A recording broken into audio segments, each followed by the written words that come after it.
The scream that tore from Karen Weatherby's throat was not one of fear, but of pure, unadulterated violation. It was a sound typically reserved for discovering a tarantula in the bisque or a Democrat on the golf course. It clawed its way into the pristine, 7 a.m. air of Crimson Maple Estates, a neighborhood so meticulously planned that even the blades of grass seemed to stand at attention under her silent command. Her prize, her chariot, her silver-gray 2024 Mercedes-Benz C300, sat gleaming in the morning sun on her perfectly paved driveway. But its four magnificent 20-inch AMG multi-spoke wheels were no longer visible. In their place, engulfing the tires, the rims, and a significant portion of the lower chassis, were four monstrous, hardened pustules of canary yellow expanding construction foam.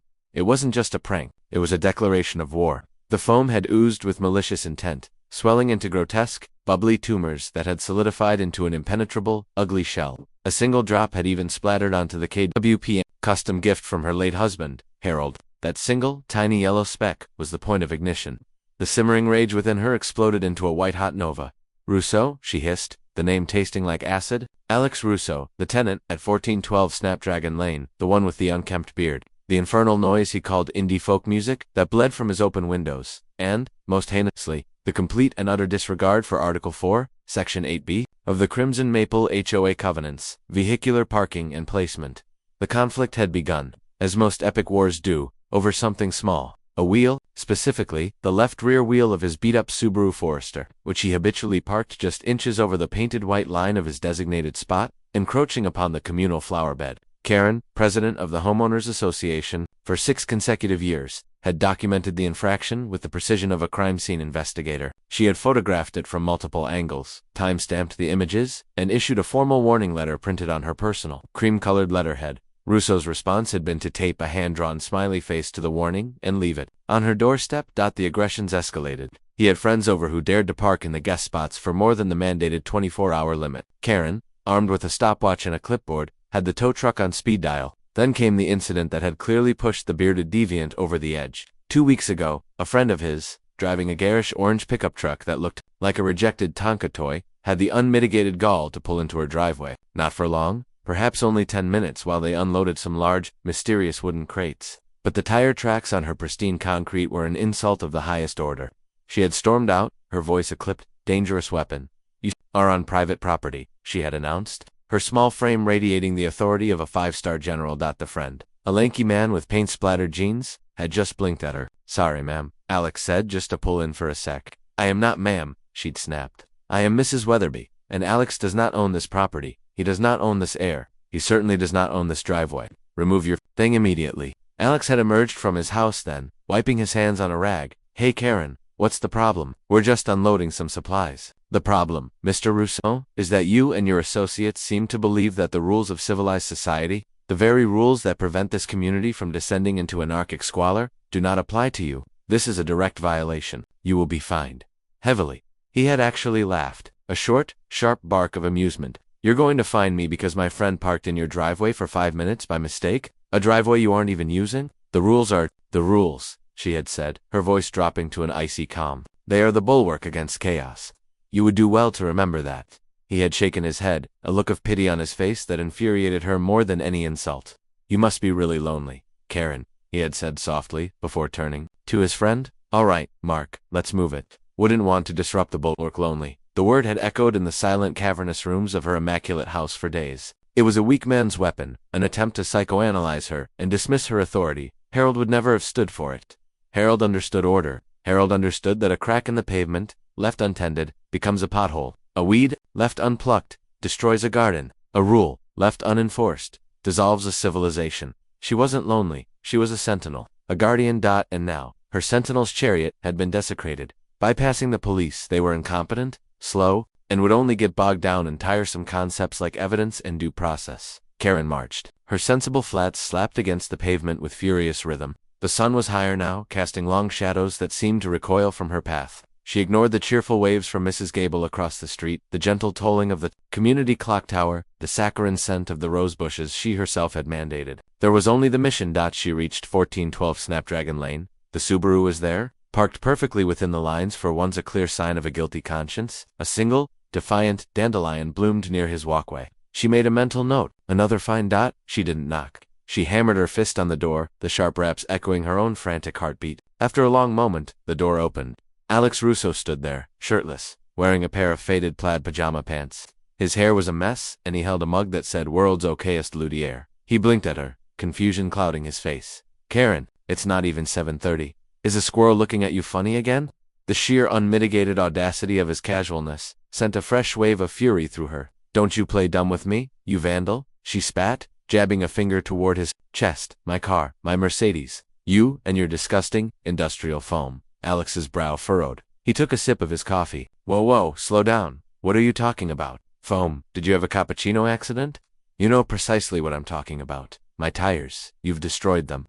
This is felony destruction of property, and believe me, Mr. Russo, I will not rest until you are paying for the damages from a prison commissary account. He stared at her for a solid 10 seconds, his expression shifting from sleepy confusion to dawning realization, and then to something that looked dangerously like amusement. "Wait, someone foamed your tires? With construction foam?" He let out a low whistle. "Wow, that's creative, I mean. Terrible, but creative. Oh, spare me the feigned innocence." Karen's voice was rising, cracking under the strain. "It was you. A pathetic, childish act of retaliation for the driveway incident, because you couldn't stand being held accountable for your slovenliness." He held up his hands, mug and all.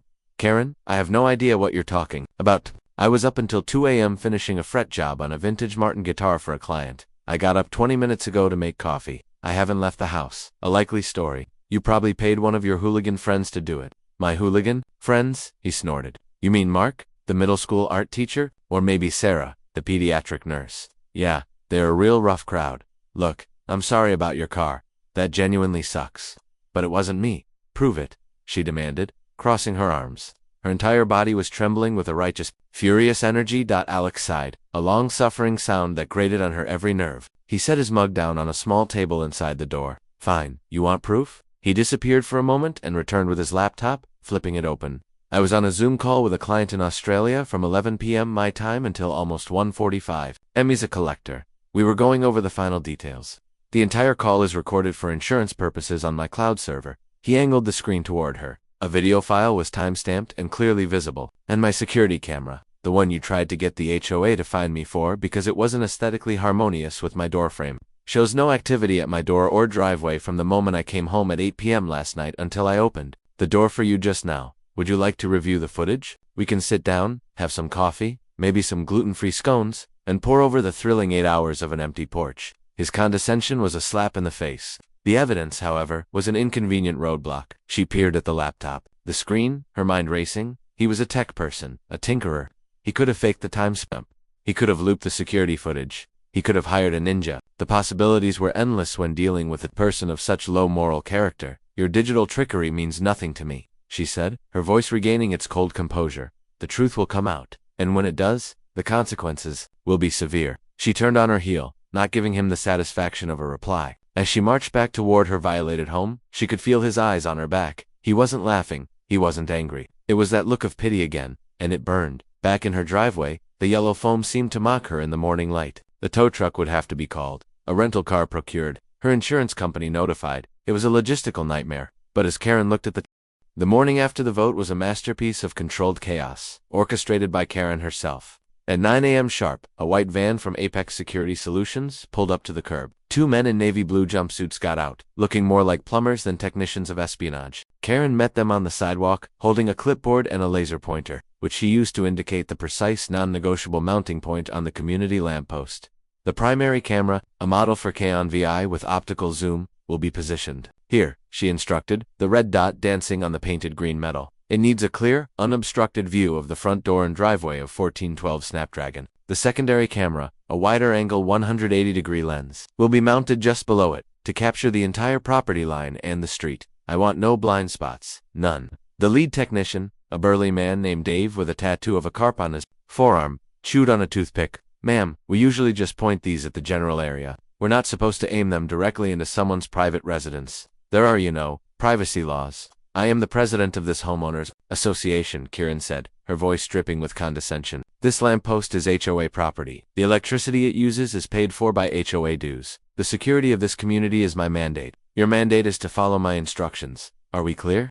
Dave exchanged a look with his younger partner, who shrugged. "Whatever you say, lady, it's your dime." As they set up their ladder, the front door of 1412 opened. Alex Russo emerged, holding his world's okayest luthier mug. He was wearing jeans and a t-shirt today, but his hair was still an anarchic mess. He didn't look angry, he looked disappointed. He strolled over, stopping a respectful distance away. "Morning, Karen," he said, his voice even getting "Some upgrades for the neighborhood. A necessary security measure," Karen replied curtly, refusing to meet his gaze. She focused on the technicians, pretending to inspect their drill bits. "A security measure that happens to be aimed exclusively at my house," Alex noted. He took a sip of coffee. "You know, I asked Carol for the minutes from your emergency meeting at Code Crimson," she said. "Sounds serious."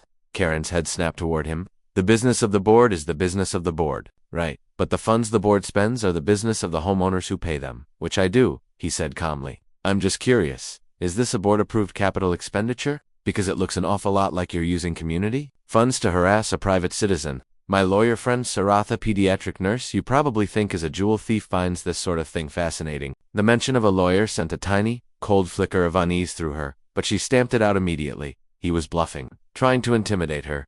"Your threats are as empty as your character, Mr. Russo," she said, turning her back on him completely. "The board has spoken, the cameras are going up. If you have nothing to hide, you have nothing to fear." She heard him chuckle softly behind her.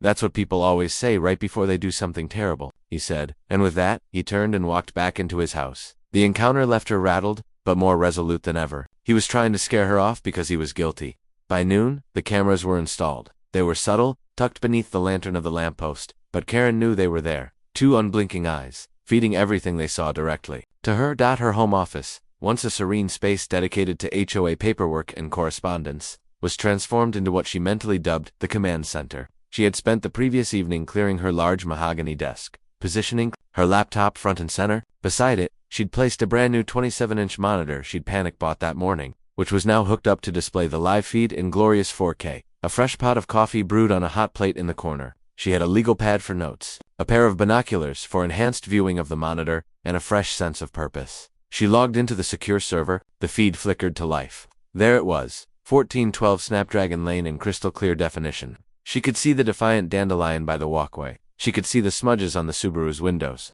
She could see a welcome mat that ironically said, "Go away." The first few hours of surveillance were, to her immense frustration, crushingly dull. Alex received a package from Amazon, probably bomb-making materials, she noted. He took out his recycling, disposing of evidence. He sat on his porch for 20 minutes, strumming a guitar and humming tunelessly, likely composing his villainous manifesto and song. Karen watched, her eyes narrowed, documenting every mundane detail. 1342 Subject receives package, brown cardboard, medium size, 1417. Subject disposes of 2 plastic milk jugs and what appears to be a large quantity of wine bottles, possible alcoholism. 15 o'clock to 15:20. Subject engages in noise pollution on front porch. The monotony was maddening. This wasn't the hive of criminal activity she had envisioned. It was just life, boring, unkempt, millennial life. Then, at 4:30 p.m., a breakthrough. The garish orange pickup truck from the driveway incident pulled up. The friend, Mark, the art teacher, got out. He and Alex exchanged a few words Karen couldn't hear, then went to the back of the truck. They lifted out a long, heavy-looking wooden crate, similar to the ones from before. It was at least 6 feet long, narrow, and clearly heavy, as both men strained to carry it into the house. Karen's heart hammered in her chest. This was it. What was in the box? An illegal firearm? Smuggled antiquities? The disassembled parts of a much larger, more powerful foam deployment system? She zoomed in with the camera controls, but the angle was wrong. All she could see was the raw wood of the crate before it disappeared inside the house. She wrote on her pad in big block letters, "Mysterious crate, likely contraband, involves accomplice." She felt a surge of vindication. She was right. There was something sinister going on over there. She just needed more time, more proof. The next evening was the regularly scheduled monthly HOA meeting, held in the community clubhouse. The atmosphere was thick with tension. Mr. Henderson was not his usual flustered self. He was dressed in a crisp suit and tie, and he carried a leather briefcase. He looked organized. He looked dangerous. Karen called the meeting to order, trying to project an aura of effortless command. But when she opened the floor to new business, Henderson stood up immediately. "Madam President," he began, his voice firm and clear, "I have a motion, but first, I'd like to distribute some documents." He opened his briefcase and passed out a stapled packet to Karen, Brenda, and a very nervous-looking Carol. Karen glanced at the cover page. It was titled, "Formal Challenge to the Unauthorized Expenditure of HOA Funds and Motion to Censure the President for Abuse of Power." Karen felt the blood drain from her face. pursuant to Article 9, Section 4 of the Crimson Maple Covenants. Henderson continued, reading from his own copy. All non-budgeted capital expenditures in excess of $500 must be approved by a majority vote of homeowners at a general meeting, or be deemed a Class A emergency expenditure. The cameras you installed, Karen, cost $3,457. I have the invoice right here, which Apex Security was happy to provide to me as the board's treasurer. He held up the invoice. Brenda gasped. You classified this as a Code Crimson emergency, Henderson went on, his voice ringing. With newfound confidence, the bylaws define such an emergency as an imminent threat to the structural integrity of community, property, or the physical safety of its residents. Vandalism to a single car, while unfortunate, does not meet this definition. It is a police matter. Furthermore, Article 12, Section 2, expressly forbids the use of HOA resources for the pursuit of personal disputes or vendettas, by targeting a single residence without cause. You have opened this board and, by extension, every homeowner in this community to significant legal liability. He looked around the room, making eye contact with a stunned Carol and a sputtering Brenda. I have spoken with no fewer than 30 homeowners today. They are not happy that their dues are being used to fund your personal spy operation, Karen. I have also consulted with my nephew, who is a partner at a rather prestigious law firm. He describes your actions as, and I quote, a slam-dunk lawsuit for harassment and invasion of privacy. This is an outrage. Brenda finally found her voice. Karen is protecting us from him, the crate man.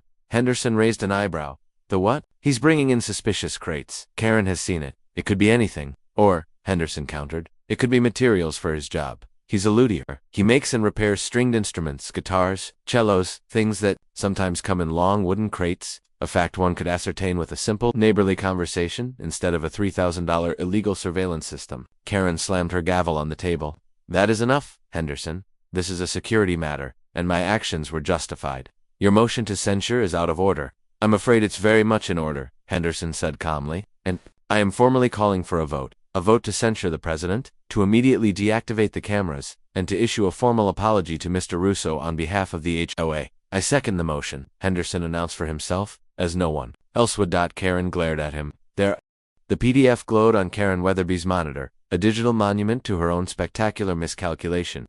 The legal letterhead of Holloway, Finch, and Associates seemed to possess a weight that transcended pixels, pressing down on her, threatening to suffocate her in her own meticulously climate-controlled office. The 48-hour deadline was not a suggestion. It was a ticking time bomb strapped to the very foundations of her world. Her first reaction was not fear, but a surge of indignant rage so pure it was almost clarifying. A bluff. It had to be a bluff. Alex Russo, the jobless, bearded luthier, couldn't possibly afford a firm like this. This was a high-level scare tactic, a professionally fabricated document designed to make her flinch. Pathetic. She muttered to the empty room. Her voice? A low growl. With a sense of smug certainty, she opened a new browser tab and typed Holloway, Finch and Associates into the search bar. She was ready to expose the fraud, to print out the proof that the firm didn't exist and staple it to his door. The search results loaded instantly. Her smugness evaporated, replaced by a cold, sinking dread. The firm was not only real, but it was a Shark Tank. Their website was sleek, professional, and featured photos of lawyers with jawlines that looked like they could cut diamonds. Their case victories section was a graveyard of ruined reputations and massive payouts. Specializing in high-profile defamation and libel suits, they were the legal equivalent of a SEAL team, and they had just been deployed against her. The room suddenly felt very cold. She scrolled through the partners' bios. James Holloway had successfully sued a national newspaper into bankruptcy. Amelia Finch was a renowned expert in digital harassment cases. There was no doubt about it. The letter was real. The threat was lethal. She minimized the window, her heart hammering against her ribs like a trapped bird. The phone rang, shrill and accusatory. The caller ID read Henderson. She silenced it with a vicious stab of her finger. He would be insufferable, a preening Cassandra crowing about how he had been right all along. She couldn't bear it. She needed an ally. A war counsel. She dialed the only number she could. Brenda, she said, her voice tight and strained when the call connected. I need you, now, my house. It's the Russo situation has escalated. 20 minutes later, Brenda bustled in, her face a mask of concern. Karen, your voice on the phone? You sounded terrible. What did that monster do now? Karen wordlessly pointed to the monitor displaying the legal letter. Brenda leaned in, her reading glasses perched on the end of her nose. She read the first paragraph, then the second.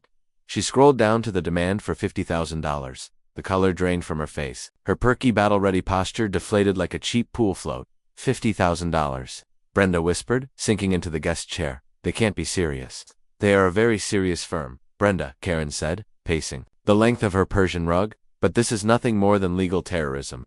He's trying to silence us, to stop us from exposing the truth. What truth, Karen? Brenda asked, her voice small. The blurry picture of him putting a gym bag in a car? Karen stopped pacing and glared at her. It was not a gym bag. It was a duffel bag full of contraband, and it's not just my picture, Brenda. It was our initiative. We voted to install the cameras. Brenda flinched, suddenly finding the pattern on the rug intensely fascinating. Well, I voted for a security measure. For the good of the community. I didn't vote for you two. To accuse him of being a drug lord in an email to two people. They even mentioned my name in the complaint Henderson sent over. They said I was part of a conspiracy to harass. The betrayal was so swift and so total, it left Karen breathless. Conspiracy. Brenda, I have been your friend for 12 years. I got your nephew that internship. I supported your ill-advised run for city council, and I appreciate that, Karen. I really do, Brenda said, wringing her hands. But $50,000? My husband will have an aneurysm. This has gone too far. Maybe you should just do what they say. Apologize. Take the cameras down. Apologize. Karen hissed the word as if it were a curse. Apologize. For upholding the standards of this community. Never. I will not be bullied into submission by a millennial miscreant and his high-priced legal assassins. Then what are you going to do? Brenda asked, her eyes wide with terror. The clock is ticking. I am going to prove I was right, Karen declared, a wild, desperate light in her eyes. They want a lawsuit. I'll give them a discovery phase that will make them wish they'd never heard my name. I need irrefutable proof of what he's doing in that house. I need leverage. How are you going to get that? Karen's gaze drifted out the window, across the perfect street, to the 2 recycling bins and 1 garbage can sitting innocently at the curb in front of 1412 Snapdragon Lane. A new, terrible idea began to form. He's put the evidence right on the curb for me, she said softly. Brenda looked at her in horror. Karen, no, you can't be serious. You're not going to go through his trash. The Supreme Court has repeatedly affirmed that there is no expectation of privacy for discarded refuse, Karen stated, a flicker of her old, authoritative self returning. It is legally permissible. It is necessary. It's disgusting, Brenda cried. What if someone sees you? They won't, Karen said, her mind already racing, formulating a plan. I'll go after midnight. No one will be out.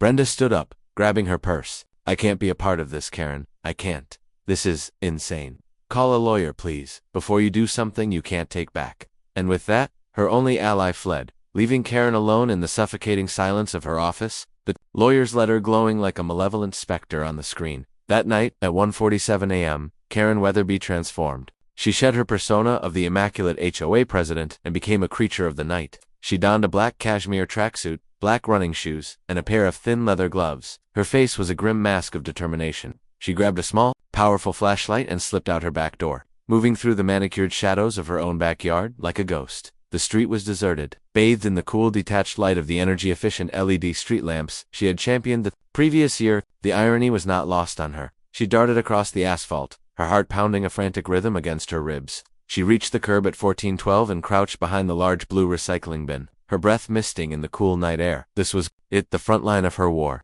With a deep breath, she lifted the lid of the garbage can. The stench hit her like a physical blow. Stale coffee grounds, rotting vegetable matter, and the unmistakable, cloying scent of cat food. For a moment, she gagged, her resolve wavering. The image of the $50,000 demand flashed in her mind. She plunged her gloved hands in. It was a deeply humiliating experience. She sifted through slimy banana peels, sticky food containers, and damp paper towels. There were no baggies with white powder residue, no spent shell casings, no incriminating documents. It was just garbage, the mundane refuse of a life. She moved to the first recycling bin. It was filled with crushed Amazon boxes, wine bottles, as she'd suspected, and takeout containers. Nothing. Frustration gnawed at her. She moved to the second, larger, recycling bin. It was mostly broken down cardboard. She began pulling the pieces out, shining her light on them. One large piece caught her eye. It was thick, corrugated, and had words stamped on it in black ink. She angled her light, fragile handle with care. Musical instrument. Her heart sank. Musical instrument. It was the crate. The suspicious crate was just a shipping container. She frantically dug deeper. Beneath the cardboard, she found something else. The original packaging for a piece of electronics. The box was sleek, black, and had a picture of a large, classic-looking microphone on it. The name was printed in elegant silver letters. Newman U87 AI Studio Set. The name meant nothing to her, but it felt important. She pulled out her phone, her fingers fumbling with the touchscreen. She typed the name into Google. The search results loaded. The top result was from a high-end audio equipment retailer. She clicked the link. A price appeared on the screen. $3,695. Karen felt dizzy. $3,695. $695. For a microphone, she read the description. The gold standard of studio recording for over 50 years, prized by the world's most famous engineers and artists for its warmth and clarity. She fell back on her haunches, the flashlight beam trembling, the duffel bag, the late-night meeting. It wasn't a drug deal. He was a luthier, a musician. He had likely been taking his obscenely expensive microphone to a recording session, or selling it to another musician. The truth was so simple, so mundane, and so utterly devastatingly contrary to her narrative that it felt like a physical blow. The entire foundation of her case, the righteous fury that had fueled her for weeks, was built on her complete and total ignorance. She wasn't a sentinel, she was a fool. A libelous fool who was about to be sued into oblivion for being wrong about a microphone. She sat there on the curb for a long time, the stench of garbage filling her nostrils, the cold of the pavement seeping into her cashmere tracksuit. The 48-hour clock was ticking. She had two options: crawl back to her house, draft the most humiliating apology of her life, and beg her husband's estate lawyer to negotiate the damages down from a crip. The Platinum American Express card, a symbol of Karen Weatherby's status and purchasing power, proved to be a remarkably poor tool for burglary. It bent awkwardly in her gloved hand, the plastic scraping uselessly against the metal door jamb. The scene from the movie had made it look so effortless, a slick, silent entry. The reality was a clumsy, pathetic struggle against basic physics. Her knuckles were raw, her breath was coming in ragged gasps, and a bead of sweat traced a cold path down her temple. After a full minute of frantic, inelegant jiggling, something gave, not with a slick snick but with a loud, ugly crack, as a piece of the cheap wooden door frame splintered. The latch slid free. The door swung inward into the pitch-black office. The sound echoed in the cavernous silence of the night, as loud to Karen's ears as a gunshot. She froze, listening, her heart hammering a frantic tattoo against her ribs. Nothing, only the hum of the beverage cooler in the main hall. She slipped inside, closing the door gently behind her. The air was stale, smelling of toner, ink, and Carol's cloying vanilla air freshener. This was her territory, a place where her word was law, but now it felt alien and hostile. Every shadow seemed to writhe. Every creak of the floorboards was an accusation. She fumbled for the flashlight in her pocket, its beam cutting a nervous, trembling swath through the darkness. Her target was Carol's desk. It was a standard institutional piece of furniture, but tonight it looked like a fortress. She pulled on the top drawer, locked of course. Panic, cold and sharp, began to prickle at her. The lawyer's deadline was looming. She had to get in. Her eyes fell on a heavy, stainless steel letter opener in a pen cup on the desk, a gift from the board for 5 years of dedicated service. Without a second thought, she jammed the pointed end into the gap above the lock. She twisted and pried, her cashmere-clad form hunched over in a posture of raw desperation. The wood groaned in protest. Splinters flew. With a final sickening wrench, the lock mechanism broke and the drawer slid open. Success. A wave of adrenaline. Relief washed over her. She shone the light inside. Amidst the clutter of paperclips, outdated forms, and half-eaten bags of hard candy, was a small, gray metal cash box, also locked. But this lock was cheap, flimsy. Using the tip of the letter opener, she forced it open with surprising ease. And there they were, nestled on a bed of red felt. 2 small brass keys, bound together with a plastic zip tie. One for the lockbox at the clubhouse, and the other, the emergency master key itself. She snatched them, the cold metal feeling like a scepter of victory in her palm. She had done it. She had the key to his secrets. She turned, her moment of triumph making her careless. She took one step toward the door, a grim smile on her face, and the world exploded in light. The main clubhouse fluorescence flickered on with an industrial hum, flooding the office with harsh, sterile brightness.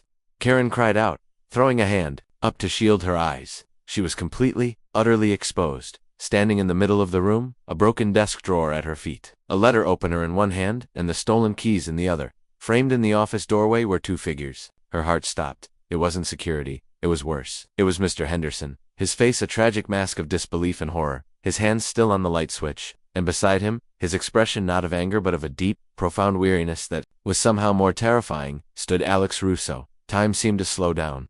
The hum of the lights, the scent of vanilla, the cold weight of the keys in her hand, every detail was seared into her brain. Karen?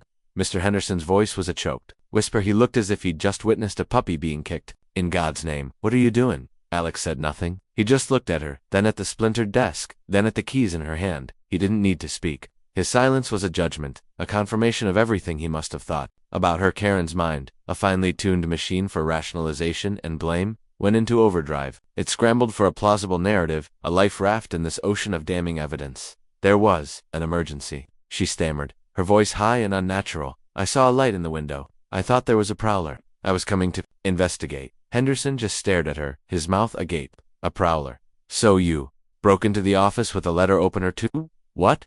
File a complaint against him? I needed the emergency contact list. She lied, the story already crumbling as she built it. And the key? In case the prowler had barricaded himself inside one of the residences, Alex finally spoke, his voice quiet and devoid of heat, which made it cut all the deeper. Inside my residence, you mean? He took a step into the office, his eyes locking onto the brass keys in her trembling hand. So this was the plan, Karen. When the libel and the illegal surveillance didn't work, you were just going to let yourself into my house in the middle of the night. What were you looking for? More evidence? The calm, surgical precision of his words dismantled her pathetic lies. He saw right through her. They both did. She was cornered, exposed, a nocturnal animal caught in a floodlight. You don't understand, she pleaded, turning her attention to Henderson, her last, best hope. He's a criminal. The things he's doing? The money? Karen? Stop, Henderson said, his voice breaking. Just stop talking. He looked at Alex, a man he barely knew, with an expression of complete and utter shame. Mr. Russo, I am so sorry. I knew she was obsessed, but I never imagined. It's okay, Mr. Henderson, Alex said, though his eyes never left Karen. He pulled his phone from his pocket. A fresh wave of pure animal panic seized Karen. What are you doing? Put that away. This is a private HOA matter. She took a step towards him, a wild, desperate idea of snatching the phone from his hand. It stopped being an HOA matter when you committed breaking and entering. Karen, Alex said calmly. He held the phone up and pressed a number on the screen. Karen watched, horrified, as he put it to his ear. Yes, hello, Alex said into the phone, his voice steady. I'd like to report a break-in in progress. I am at the Crimson Maple Estates Clubhouse, 2000 Crimson Maple Drive. That's correct. We have the suspect here with us. She's cornered in the office. He paused, listening to the dispatcher on the other end. Yes, I have her name. It's Karen Weatherby. The sound of her own name, spoken so calmly, into a police report, was the sound of her world ending. It was no longer a spat between neighbors. It wasn't a civil dispute that could be settled with money and apologies. It was a police file, an arrest record, a public, permanent stain. The 10 minutes it took for the police to arrive were the longest of Karen's life. The three of them stood in the brightly lit office in a tableau of misery. Henderson had sunk into a chair, his head in his hands, muttering, "Oh dear Lord," over and over again. Karen stood frozen, the stolen keys still clutched in her hand. Her mind a screaming void. Alex simply waited by the door, his arms crossed, a silent, weary guardian ensuring she couldn't flee. Then came the flash of red and blue lights, painting the clubhouse walls in strobing nightmarish colors. A squad car pulled up, and a single officer got out. As he walked toward the door, Karen recognized him. It was Officer Miller, a man with a perpetually tired face who had responded to at least 3 of her prior, less dramatic calls about park violations and teenagers on skateboards. He stepped inside, his eyes taking in the scene. Henderson looking catatonic, Alex looking grim, and Karen standing amidst the wreckage of her own making. He sighed, a deep, world-weary sound. "Evening, Mrs. Weatherby," he said, his tone suggesting this was exactly what he expected. "What is it this time?"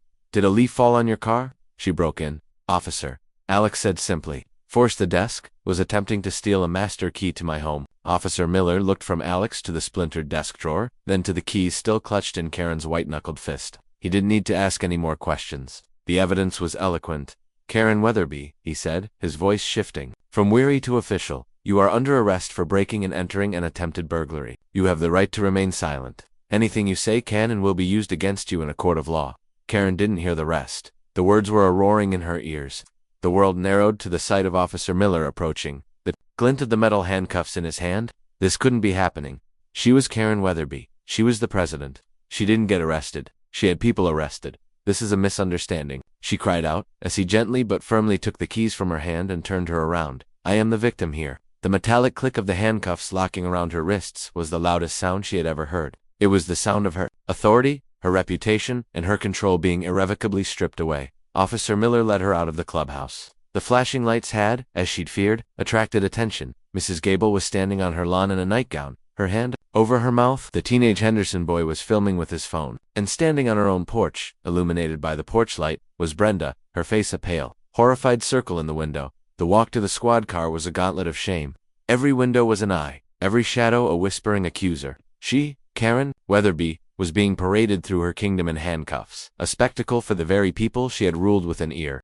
The fluorescent lights of the county police station were a merciless, buzzing white, a stark contrast to the soft, warm tones Karen meticulously curated in her home. They stripped away all shadow, all dignity, exposing her in a way that felt more violating than any camera ever could. She was no longer Mrs. Karen Weatherby, president of the Crimson Maple HOA, she was booking number 734B. The process was a symphony of institutional humiliation. Her fingerprints were taken, the black ink staining the tips of her perfectly manicured fingers. Her mugshot was a nightmare in two flashes of light, one from the front, one from the side, capturing a woman stripped of her authority, her face a mask of slack-jawed shock and terror. They took her belongings, her black cashmere cardigan, her sensible flats, her pearl earrings, and her Cartier watch, Harold's last anniversary gift to her. Each item dropped into a large plastic bag felt like a piece of her identity being flayed away. She was placed in a holding cell. The air was thick with the smell of industrial disinfectant, stale sweat, and something that smelled vaguely of despair. A stained, backless metal bench was bolted to the wall. Across from her, a young woman with a lip piercing was sleeping noisily. Karen, who had once drafted a 4-page addendum to the HOA covenants regarding acceptable levels of nocturnal noise, sat as far away as possible, ramrod straight, refusing to let her back touch the grimy wall. This was a world she had only seen on television, a place for other people, for the kind of moral degenerates she had worked her entire life to keep out of Crimson Maple Estates. Now she was one of them. The irony was a physical weight in her chest. Her one phone call was a moment of profound self-negotiation. Calling Brenda was out of the question. The traitor had probably already posted about the incident on the neighborhood Facebook group. Calling another friend was unthinkable. The shame was too immense. There was only one option, the one she had resisted, the one that meant admitting she had truly and catastrophically failed. She had to call a professional. With a trembling finger, she dialed the number for Arthur Pym, her late husband's estate lawyer. Arthur was a man of immense stature and even more immense fees, a relic from an era of three-piece suits and quiet, ruthless competence. Hours later, after what felt like an eternity on the cold bench, a guard escorted her to a small, featureless interview room. Arthur was already there, sitting at the metal table. He was exactly as she remembered, perfectly tailored gray suit, silver hair immaculately parted, his face set in an expression of profound disappointment. He looked at her prison-issue orange jumpsuit and sighed, a sound that conveyed more judgment than a 1,000-word lecture. Karen, he began, foregoing any pleasantries. I must confess, when my secretary informed me you were calling from the county lockup, I assumed it was a rather distasteful prank. Arthur, this is all a misunderstanding, she began, the words sounding hollow even to her own ears. He held up a hand, silencing her. Please, do not. I have already spoken with the duty officer, and I have read the preliminary report. Breaking and entering a community property with intent to commit burglary, the evidence, as it was described to me, is not just compelling, it is absolute. You were caught, on the premises, with tools of the crime in your hand, by the very man whose home you intended to burglarize. A jury would likely deliberate for all of 5 minutes. Karen felt the blood drain from her face. What? What does this mean? It means you are facing 2 felony charges. Karen, felony charges. He repeated the word, letting it hang in the air between them. This is no longer about a fine or a slap on the wrist. This carries the potential for significant jail time, a permanent criminal record, the end of your life as you know it. He slid a file across the table. And that brings me to the other fire you've started. He tapped the file. I received a call this morning from an Amelia Finch of Holloway, Finch and Associates, a rather formidable woman. She was, shall we say, delighted to learn of your arrest. She informed me that your criminal actions have provided their civil case against you with incalculable leverage. Their initial offer of $50,000 is now being presented as an act of profound generosity. They believe they could get 10 times that in a jury trial, and frankly, Karen, I agree with them. The room began to spin. 2 fronts, a criminal case and a civil one, jail time, and financial ruin. She had thought she was fighting a war for her neighborhood. She had, in fact, been meticulously engineering her own destruction. Arthur managed to post her bail by mid-morning. Emerging from the police station on Tuesday, August 5, 2025, was like being born into a hostile new world. The sun was too bright, the sounds of traffic too loud. She felt like an alien, a ghost haunting the edges of a life that was no longer hers. The ride home in Arthur's silent, air-conditioned Bentley was a journey through a foreign country she used to call home. As they passed the entrance to Crimson Maple Estates, she saw the first signs of her new reality. Mrs. Gable, who was walking her poodle, saw the car, saw Karen in the passenger seat, and immediately crossed the street, yanking the dog along, as if Karen were a rabid animal. A group of teenagers near the community pool stopped talking and just stared, one of them nudging his friend and pointing. The Henderson boys' video had clearly made the rounds. She was a pariah. When Arthur pulled into her driveway, the final blow was waiting for her. Taped to the center of her gleaming 6-panel front door was an official HOA envelope. Her hands shaking, she tore it open. It was a formal letter, printed on the very cream-colored letterhead she herself had chosen, effective immediately. Pursuant to Article 7, Section 3 of the Covenants, President Karen Weatherby is hereby suspended from all duties pending the outcome of an emergency recall vote. In the interim, Vice President Howard Henderson will serve as acting president. She had been deposed. The power she had wielded with such precision and authority had been stripped from her. Henderson, meek, wheezing, ineffectual Henderson was now in charge. The house was exactly as she had left it, but it felt different. Her castle had become her prison. The command center in her office was dark, the dual monitors blank screens reflecting a distorted, haggard version of her own face. The silence was absolute. It was the silence of defeat. She wandered from room to room, her hand trailing along the polished surfaces of Harold's antique furniture. She stopped in front of his portrait in the main hall. He stared back at her, his expression stern and resolute. She had always believed she was honoring him, carrying on his legacy of order and discipline. But would Harold, a man who valued integrity above all else, have condoned this?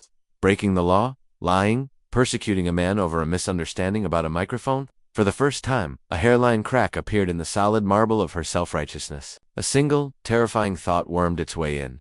What if I was wrong? Not just wrong about Alex Russo, wrong about everything. Her phone buzzed, an email from Brenda, the subject, so sorry. The body was a single, pathetic sentence. My husband says we can't be seen with you anymore. Another email arrived a moment later. It was from a Google Alerts account she had set up years ago to monitor mentions of Crimson Maple Estates. The link was to an article on the local news website. Crimson Maple HOA president arrested in bizarre neighbor dispute. Faces felony charges.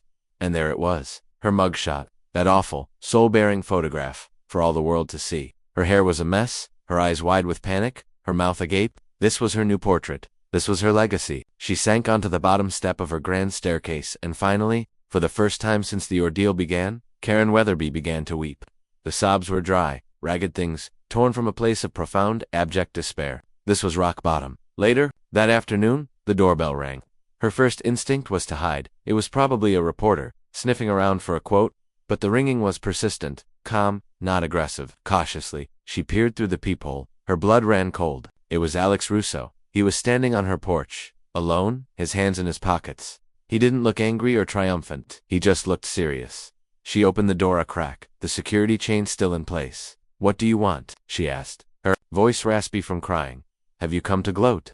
To serve more papers?" "No," he said quietly. "Can I come in for a minute? Or we can talk out here." Hesitantly, she unlatched the chain and opened the door. He stepped just inside the foyer, looking around at the cavernous, opulent space. "My lawyer, Amelia Finch, spoke to your lawyer, Arthur Pym, this morning," he began, getting straight to the point. "And the district attorney's office has been in touch with me. They're pressing forward with the criminal charges. Apparently, they don't take kindly to people breaking into buildings to steal keys. So you've come to rub it in," she said bitterly. "No," he said, meeting her gaze. "I've come because this whole thing has spun out of control. I never wanted it to go this far, Karen. I just wanted you to stop harassing me. I didn't want you to end up with a felony record." She stared at him, confused. "What are you saying?" "I'm saying there might be a way to mitigate the damage."